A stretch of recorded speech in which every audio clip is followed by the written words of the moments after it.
Okay बच्चों, ध्यान दीजिए। आज हम लोग चैप्टर 2 की स्टडी करेंगे, क्लास 5th सोशल स्टडीज। हमारे चैप्टर का नाम है ह्यूमन माइग्रेशन। ह्यूमन माइग्रेशन का मतलब हो गया, ह्यूमन मीन्स इंसान, और माइग्रेशन का मतलब होता है स्थानांतरण, एक स्थान से दूसरे स्थान पर जाना। तो आज इसी चैप्टर के बारे में हम समझेंगे। चलिए, आप देख पा रहे होंगे इस फिगर में कई लोग एक स्थान से दूसरे स्थान पर जा रहे हैं। तो ऐसा लोग क्यों करते हैं, इन सारी बातों की स्टडी हम लोग इस चैप्टर में करेंगे। मैं लाइन बाय लाइन एक एक चीज रीड कर रहा हूँ और एक्सप्लेन कर रहा हूँ, आप उसे ध्यान से सुनिए। Migration is the systematic regular movement of people from one place to another. Migration मतलब हो गया स्थानांतरण, एक स्थान से दूसरे स्थान पर जाने की ये जो प्रक्रिया है लोगों की, ये हमेशा चलती रहती है। Mankind and migration have been linked to each other since ancient times। Mankind means हो गया मानवता, और माइग्रेशन मीन्स हो गया स्थानांतरण। ये दोनों चीजें एक दूसरे से बहुत पहले से, पुराने जमाने से जुड़ी हुई हैं। एंशियंट टाइम का मतलब पुराने समय से। Human beings would not have continued to exist without migration. अगर यह माइग्रेशन न हो रहा होता, लोग एक स्थान से दूसरे स्थान पर न जाते, तो शायद हम लोगों की लाइफ भी एग्जिस्ट न करती, हम सब भी न होते दुनिया में। They moved from one place to another in search of food and shelter। Question उठता है कि वो लोग क्यों एक स्थान से दूसरे स्थान जा रहे हैं, या कोई भी क्यों जाता है। तो वो लोग फूड और शेल्टर यानी खाने और घर की तलाश में एक स्थान से दूसरे स्थान जाते थे। The settled life began only after the man become a food producer. आपको पता है जो अर्ली मैन था वो पहले फूड गैदरर था, उसके बाद धीरे धीरे उसने फसलें उगाना सीखा, जिससे वो फूड प्रोड्यूसर बन गया, खाना पैदा करने वाला, खाना बनाने वाला। बच्चों, अगर आप लोगों ने अर्ली मैन वाला वीडियो नहीं देखा है तो आप वह देख सकते हैं। उसमें आपको यह पता चलेगा कि कैसे जो है अर्ली मैन फूड गैदरर से फूड प्रोड्यूसर बना। आप क्लास 3 के प्लेलिस्ट में जाकर चैनल पर कनक क्लासेज में उस वीडियो को देख सकते हैं, अर्ली मैन के नाम से है। He started growing crops on a piece of land till the soil was fertile। लोगों ने, जो अर्ली मैन थे, उन लोगों ने ऐसी जमीन जो कि फर्टाइल मीन्स उपजाऊ थी, ऐसे जमीन के टुकड़े पर क्या किया, खेती करना स्टार्ट कर दिया इन लोगों ने। क्रॉप्स मीन्स खेती करना। And then he would abandon it. और जब धीरे धीरे वो जो पीस ऑफ लैंड है, जमीन का टुकड़ा, जब उसका उपजाऊपन खत्म हो गया, अब फसलें अच्छी नहीं पैदा हो रही थी, move to new piece of land. तो वो लोग क्या करते थे कि नए जगह चले जाते थे और वहां जाकर खेती करते थे। This type of practice of growing crops was known as shifting agriculture. इस तरह से जो खेती की जाती है, उस खेती को, उस तरह के क्रॉप ग्रो करने के मेथड को हम लोग कहते हैं शिफ्टिंग एग्रीकल्चर। क्यों? क्योंकि वो लोग कुछ समय तक एक स्थान पर खेती करते थे, कुछ सालों तक, और जब वहाँ की ज़मीन अब फर्टाइल नहीं रह जाती थी, तो उस जगह को छोड़कर फिर दूसरी जगह जहाँ की ज़मीन फर्टाइल थी, उपजाऊ थी, वहाँ जाकर खेती करने लगते थे, फसलें पैदा करने लगते थे। तो इस तरह की खेती को हम लोग शिफ्टिंग एग्रीकल्चर कहते हैं। In reference to animals, migration implies their movement from one region or habitat to another to breed, grow, find food or avoid cold hot weather। जैसे हम इंसान एक स्थान से दूसरे स्थान पर माइग्रेट करते हैं, उसी तरह एनिमल्स भी एक स्थान से दूसरे स्थान पर जाते हैं। अलग अलग एनिमल का अलग अलग रीजन होता है, कुछ अपना हैबिटेट यानी जो प्राकृतिक आवास है उसे चेंज करने के लिए दूसरे स्थान पर जाते हैं, कुछ ब्रीडिंग के लिए यानी अपनी संख्या बढ़ाने के लिए, अपने आप को ग्रो करने के लिए, डेवलप करने के लिए, फूड की तलाश में, और अगर मौसम यहाँ ठंडा है तो वो गर्म जगह पे जाते हैं। इन सारे कारणों से वो माइग्रेट करते हैं। तो उम्मीद है अब आप लोगों को शिफ्टिंग एग्रीकल्चर अच्छी तरह से समझ में आ गया होगा। अगर समझ में आ गया तो अपनी लैंग्वेज में कमेंट करके ज़रूर बताएं। माइग्रेशन इन ओल्डन टाइम्स, पुराने ज़माने में कैसे माइग्रेशन होता था, स्थानांतरण कैसे होता था। In earlier times the migration was carried out within a limited area as there were no means of transport. आपको पता होना चाहिए कि पहले के समय में जो अर्ली मैन थे वो बहुत ज़्यादा दूर तक माइग्रेट नहीं करते थे, बहुत दूर तक नहीं जाते थे। क्यों? क्योंकि उस समय उनके पास कोई यात्रा करने के लिए, ट्रेवल करने के लिए कोई ट्रांसपोर्ट नहीं था। पीपुल हैड टू वॉक और कैरी देयर गुड्स, लोगों को पैदल ही एक स्थान से दूसरे स्थान पर जाना पड़ता था और अपने सामान को भी ढोना पड़ता था। They were scared to travel to far away places due to difficulties, many myths and superstitions। क्या है ना कि पहले के ज़माने में लोगों को भाई चूंकि तो ट्रांसपोर्ट नहीं था कोई, तो उससे भी प्रॉब्लम होती थी। दूसरी कुछ दिक्कतें ये थी कि तरह तरह के भ्रम, मिथ मीन्स कहानियाँ, काल्पनिक कहानियाँ बताई जाती थी। सुपरस्टिशन मीन्स होता है भ्रम पैदा करना, मतलब लोगों को भूत प्रेत इन सब चीज़ों की कहानी बहुत सुनाते थे लोग एक दूसरे को, तो इससे भी लोग डरते थे बहुत दूर जाने में। This type of Orthodox thinking, Orthodox का मतलब होता है ना कि पुरानी सोच वाले, ठीक है, जटिल सोच वाले, पुरानी सोच वाले। Thinking underwent a great change with education, logical thinking and contact with other countries. धीरे धीरे क्या हुआ, जब हम लोग अदर कंट्रीज़ के लोगों के कांटेक्ट में आए, हम स्टडी करना शुरू किए, हमने लॉजिकल थिंकिंग, सोचने का तरीका बदला अपना, तो धीरे धीरे क्या हुआ, ये सारे जो ऑर्थोडॉक्स थिंकिंग थी हमारे माइंड में वो धीरे धीरे रिमूव होने लगी।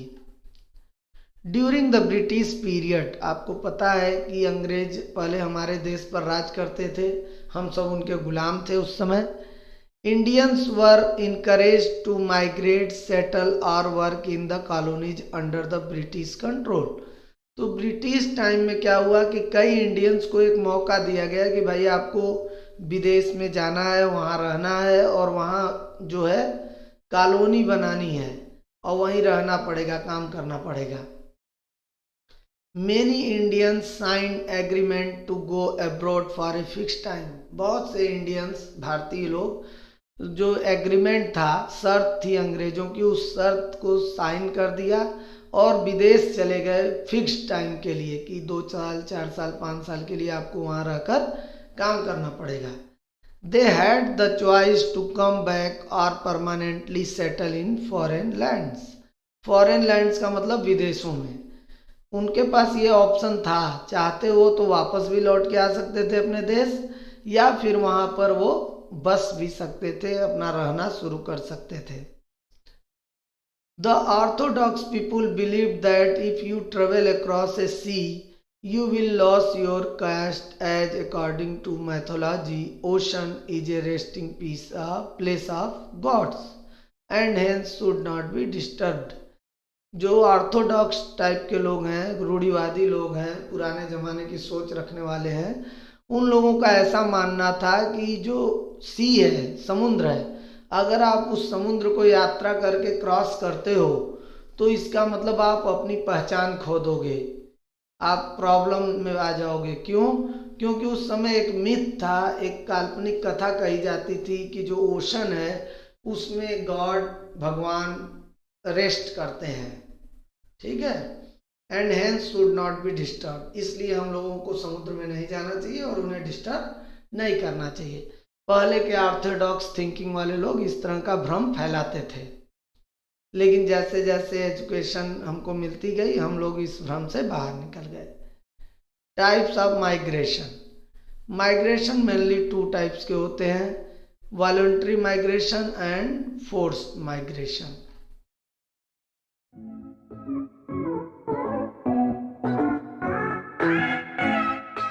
बच्चों, आगे बढ़ने से पहले एक बात बता दूं, अगर आपको वीडियो पसंद आ रहा है तो चैनल को सब्सक्राइब कर दें ताकि आप लोगों को और भी इस तरह के वीडियो मिलते रहें, और बेल आइकन जरूर प्रेस करें ताकि आपको नोटिफिकेशन मिलता रहे। वॉलंटरी माइग्रेशन का मतलब क्या होता है? Voluntary migration is when people move to another place in their own wish choice. जब लोग अपनी इच्छा से एक स्थान से दूसरे स्थान पर जाते हैं, वहाँ काम करते हैं, रहते हैं। देखिए यहाँ पे लिखा भी है, it may be for better job, educational opportunities और to be close to their family और friends in another village, town, city, state और कंट्री। जब हम किसी स्थान पर अपनी इच्छा से जाते हैं, अच्छी नौकरी के लिए, अच्छी स्टडी के लिए, या फिर अपने रिलेटिव से मिलने के लिए, तो इस तरह के माइग्रेशन को हम वॉलंटरी माइग्रेशन कहते हैं, जब हम अपनी इच्छा से जा रहे हैं। The Anand couple was not happy when their son Hiten was transferred posted to Bengaluru. जो आनंद है, उनका परिवार और उनको यह बिल्कुल अच्छा नहीं लगा जब उनका बेटा हितेन बेंगलुरु में ट्रांसफर हो गया, उसकी job. They missed the grandchildren and were lonely in Patiala. अब जब हितेन चला गया बेंगलुरु अपनी फैमिली को लेकर, बच्चों को लेकर, तो उसके माँ बाप यानी आनंद और उसकी फैमिली को पटियाला में अकेले ही रहना पड़ा। Hiten and his wife Anvi also missed the championship and help of their parents, companionship. इसका मतलब ये हुआ कि जो हितेन और उसकी वाइफ अनवी थी, उनको भी बहुत खराब लगता था, इतने दूर अपने माँ बाप से चले गए, उनकी देखभाल भी नहीं कर पा रहे हैं। कंपेनियनशिप का मतलब उनके साथ नहीं रह पा रहे हैं, ठीक है। Their two children were upset as they were used to having the grand parents at home when they came back from school. उनके बच्चे भी बहुत अपसेट थे ट्रांसफ़र होने के बाद। क्यों? क्योंकि जब वो अपने ग्रैंड पेरेंट्स के पास रहते थे तो वापस आने के बाद स्कूल से अपने ग्रैंड पेरेंट्स के साथ वो जो है मस्ती करते थे। So the Anand couple happily migrated to Bengaluru to be with their children.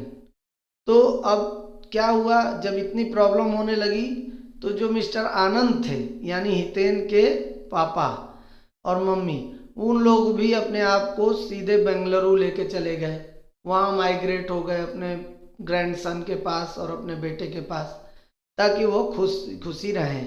तो जो मिस्टर आनंद है, देख रहे हैं, वो अपनी इच्छा से ना बेंगलुरु चले गए भाई। जब सब लोग वहाँ रहने लगे तो ये लोग ट्राई किए कि हम भी वहीं चल जाएं। तो इस तरह के जो माइग्रेशन है उसको हम वॉलंटरी माइग्रेशन कहेंगे। Look at the picture. Shankar and his friends are going to Punjab. They were as extra labor during the sowing and harvesting season. This is known as seasonal employment. आनंद, ये शंकर और उसके दोस्त इस figure में दिख रहे हैं, ये लोग पंजाब जा रहे हैं, ठीक है। और पंजाब क्यों जा रहे हैं? क्योंकि पंजाब में क्या होता है, जब खेती होने स्टार्ट होती है, बुआई का काम होता है, हार्वेस्टिंग का काम होता है, तो उनको एक्स्ट्रा लेबर की ज़रूरत पड़ती है, काम करने वालों की। तो उस समय क्या होता है कि कई लेबर अलग अलग स्टेट से वहाँ पहुँचते हैं काम की तलाश में। तो इस तरह का जो काम होता है उसको सीजनल एम्प्लॉयमेंट कहते हैं। क्यों? क्योंकि वो खेती वाले ही मौसम में, खेती वाले ही समय पर इतना ज़्यादा लोगों को रोजगार मिलता है, काम मिलता है। तो इस तरह के जो है उसको हम लोग कहेंगे एम्प्लॉयमेंट को सीजनल एम्प्लॉयमेंट। देखिए यहाँ, the Gujjars of Jammu and Kashmir and Dhangars of Maharashtra are nomads. ये कुछ प्रजातियां हैं, गुजर्स एंड डंगर्स। तो गुजर्स जम्मू एंड कश्मीर की प्रजाति है और डंगर्स महाराष्ट्र की प्रजाति है। और नोमैड का मतलब आप जानते ही हो कि ऐसी प्रजाति, ऐसे लोग जो एक स्थान पर कभी भी टिकते नहीं हैं, रुकते नहीं हैं, मूव करते रहते हैं। They keep moving from one place to another in search of food, water and grazing grounds for their herds of sheep, goats. ये सब क्या करते हैं, खाने की तलाश में एक स्थान से दूसरे स्थान पर जाते हैं जहाँ इन्हें काम मिल सके। तो काम मिलेगा तो पैसा मिलेगा, पैसा मिलेगा तो इनको खाने के लिए, पीने के लिए पानी, और जो इनके साथ जो इनके पालतू जानवर हैं, हर्ड्स ऑफ शिप्स का मतलब भेड़ों का झुंड, या गोट मतलब बकरियों का झुंड, उनको भी ये लेकर जाते हैं जहाँ पर हरी हरी घास हो, ताकि ये अपने जो पेट्स हैं, जो पालतू जानवर हैं, उनको घास खिला सकें। तो ये तो वॉलंटरी माइग्रेशन के बाद हम लोग सर्च सीजनल एम्प्लॉयमेंट सीख लिए। अब अगला है फोर्स्ड माइग्रेशन। जैसा कि नाम से क्लियर है कि जबरदस्ती एक स्थान से दूसरे स्थान भेजा जाए, उसको हम क्या कहेंगे, forced migration. Is the movement of a person, family और large group of people due to a natural disaster like flood, earthquake, tsunami etcetera. कुछ ऐसी कंडीशन जो नेचुरल फिनोमिनन होते हैं, जैसे बाढ़ आ जाना, भूकंप यानी अर्थक्वेक आ जाना, सुनामी कहीं आ गया, तो इस कंडीशन में जो है क्या होगा कि हमको एक स्थान से दूसरे स्थान जाना पड़ेगा, लेकिन हमारी इच्छा नहीं होगी, लेकिन हमको जाना पड़ेगा, फोर्सफुल्ली जाना पड़ेगा। तो sometimes people are forced to migrate due to man made disasters. Natural disaster के कारण तो लोगों को एक स्थान से दूसरे स्थान माइग्रेट करना ही पड़ता है।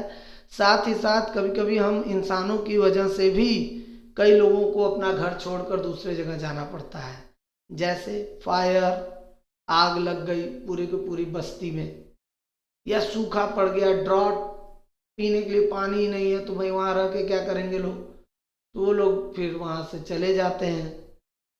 या टेररिस्ट एक्टिविटी हो गई, आतंकवादियों का किसी स्थान पर कब्जा हो गया, हमला हो गया, तो इन सारे केसेस में क्या हो रहा है, आपको आपके मन नहीं है अपना घर छोड़ के जाने का, लेकिन you are forced to leave your home. आप मजबूर हैं, आपके ऊपर फोर्स लगाया जा रहा है कि आप जो है उस जगह को छोड़ दो और जाओ यहाँ से। It results in the loss of homes and jobs for many people. तो चाहे नेचुरल डिजास्टर हो, चाहे मैन मेड डिजास्टर हो, इन सब की वजह से न जाने कितने लोगों के घर बेकार हो जाते हैं, टूट जाते हैं, और कितने लोगों की नौकरियां चली जाती हैं।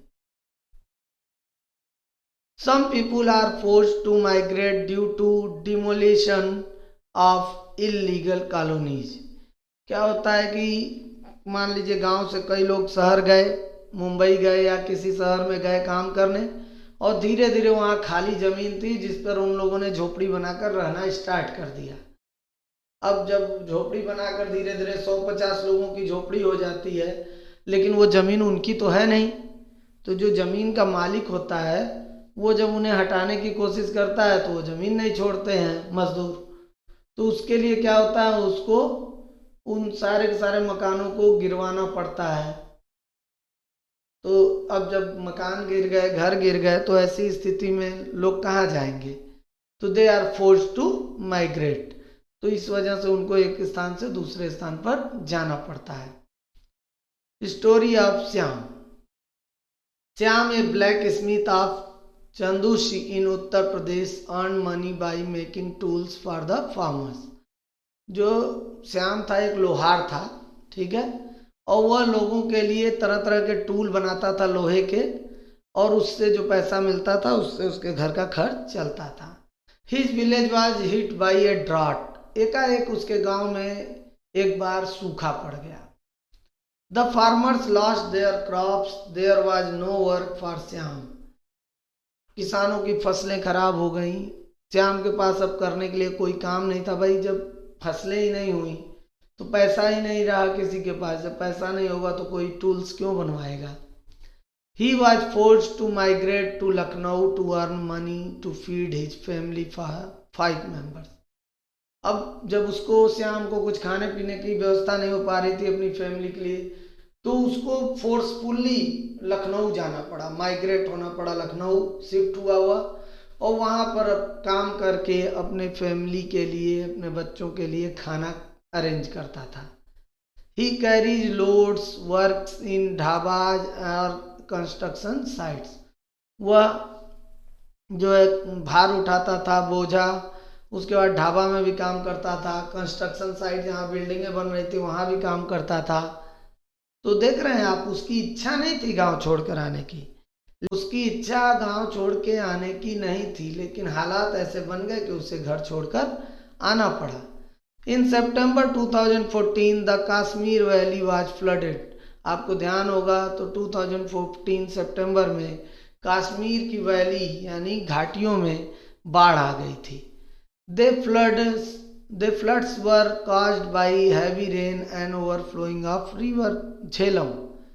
अब क्या हुआ, उस समय बहुत ज़्यादा बारिश हो गई और झेलम नदी का जो वाटर है वो ओवरफ्लो होने लगा।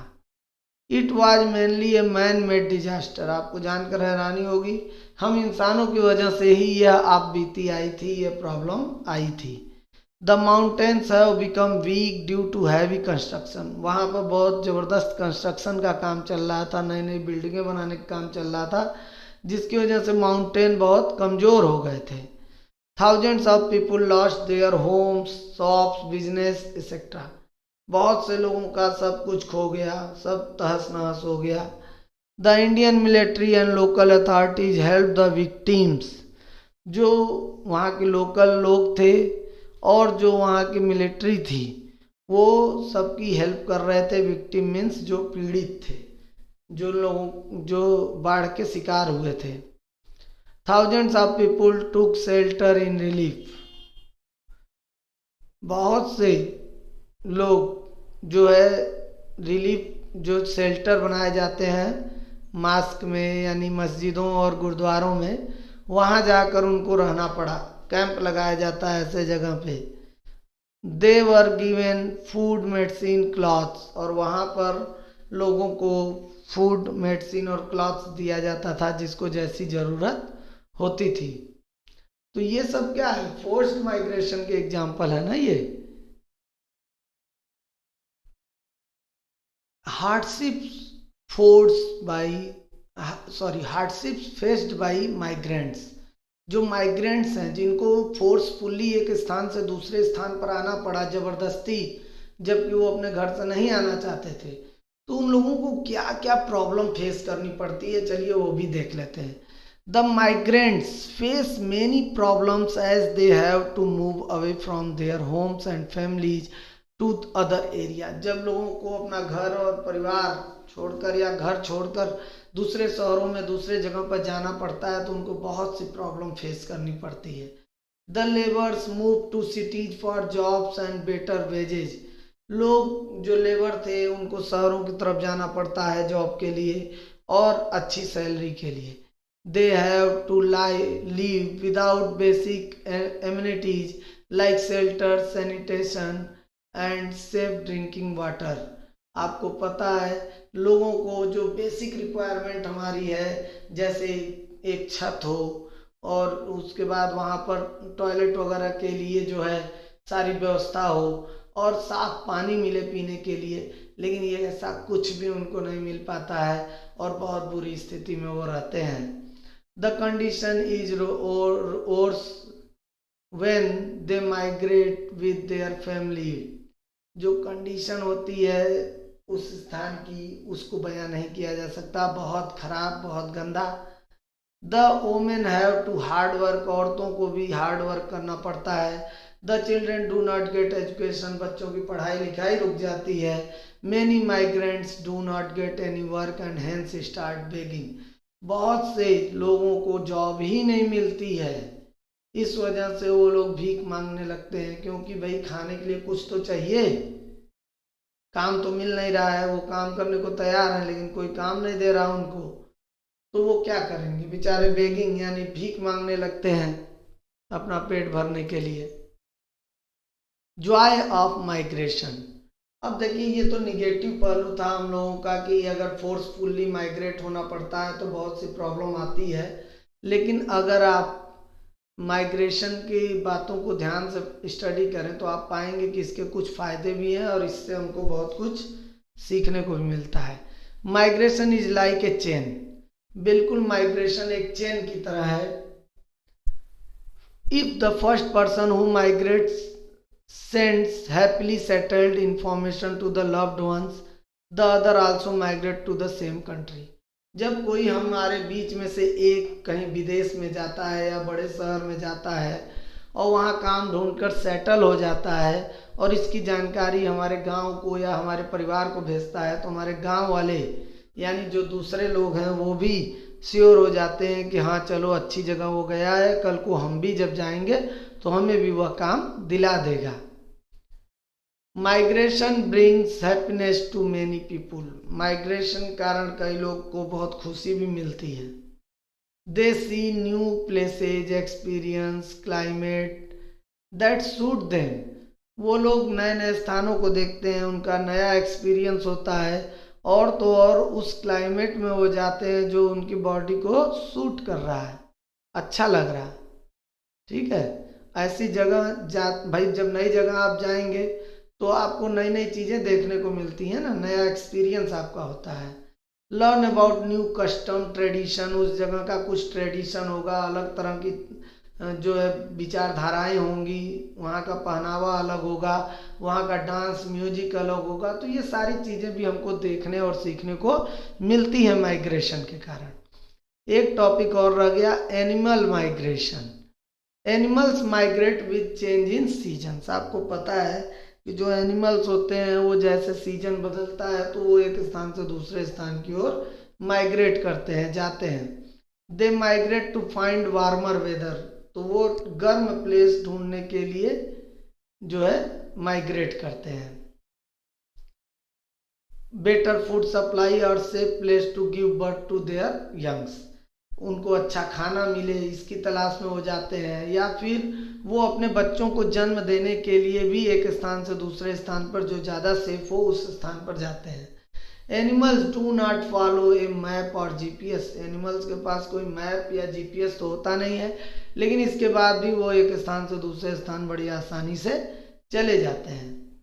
तो आप देखिए, they know which direction to follow. उनको ये पता होता है कि हमको किस डायरेक्शन में जाना है। कैसे? They learn this from their parents and have a special sense. वो ये सारी चीज़ अपने पेरेंट्स से वो सीखते हैं और तो और इनके पास एक स्पेशल सेंस होता है। ठीक है। Caribou live in snow covered area. ये जो एनिमल है ये स्नो कवर्ड एरियाज में रहना पसंद करता है। They migrate to warmer area. जब बहुत ज़्यादा ठंडी पड़ने लगती है तो उस समय वो माइग्रेट करते हैं गर्म क्षेत्रों की ओर। वार्मर माइग्रेट, ठीक है, वार्मर एरिया की तरफ। ये देखिए, ये वाला वाइल्ड बीस्ट मीन्स होता है जंगली जानवर। ठीक है। Of Africa migrate in search of green posture. मतलब ग्रीन एरिया की तलाश में ये माइग्रेट करते हैं। Crossing many crocodile field reverse. और इसके लिए वो कई नदियों से होकर गुजरते हैं जिनमें बड़े बड़े क्रोकोडाइल रहते हैं। This great migration is known as one of the 7 wonders of the natural world. आपको जानकर हैरानी होगी कि इतने खतरों को झेलने के बाद भी वो हर बार माइग्रेट करते हैं ग्रीन एरियाज की ओर जाने के लिए। और इस तरह के ग्रेट माइग्रेशन को हम जो हमारे वर्ल्ड के 7 वंडर्स हैं उनमें से एक मान सकते हैं। तो बच्चों, मुझे पूरी उम्मीद है कि आप लोगों को ये चैप्टर पूरी तरह से समझ में आ गया होगा। अगर वीडियो अच्छा लगा तो लाइक करें और अपने फ्रेंड्स और रिलेटिव्स के साथ शेयर करें। यहाँ एक वर्ड आ रहा था 7 wonders of the natural world. आपको जानते ही होंगे कि अभी तक जितने वंडर्स हैं जिनको आश्चर्य माना गया है कि भाई ये कैसे बन गए, तो 7 वंडर्स में इस तरह के माइग्रेशन को भी काउंट किया जाता है, क्योंकि ये इतना खतरनाक माइग्रेशन है। जो ये एनिमल्स हैं, वाइल्ड एनिमल्स, इतने भयंकर नदियों से भी होकर अपनी जान की परवाह किए बिना एक स्थान से दूसरे स्थान माइग्रेट कर रहे हैं। तो इस तरह का माइग्रेशन वास्तव में बहुत ही इम्पोर्टेंट होता होगा। तो फ्रेंड्स, आज के लिए इतना ही। Thank you. Peter Pan, that's what they call me. I promise that you'll never be lonely.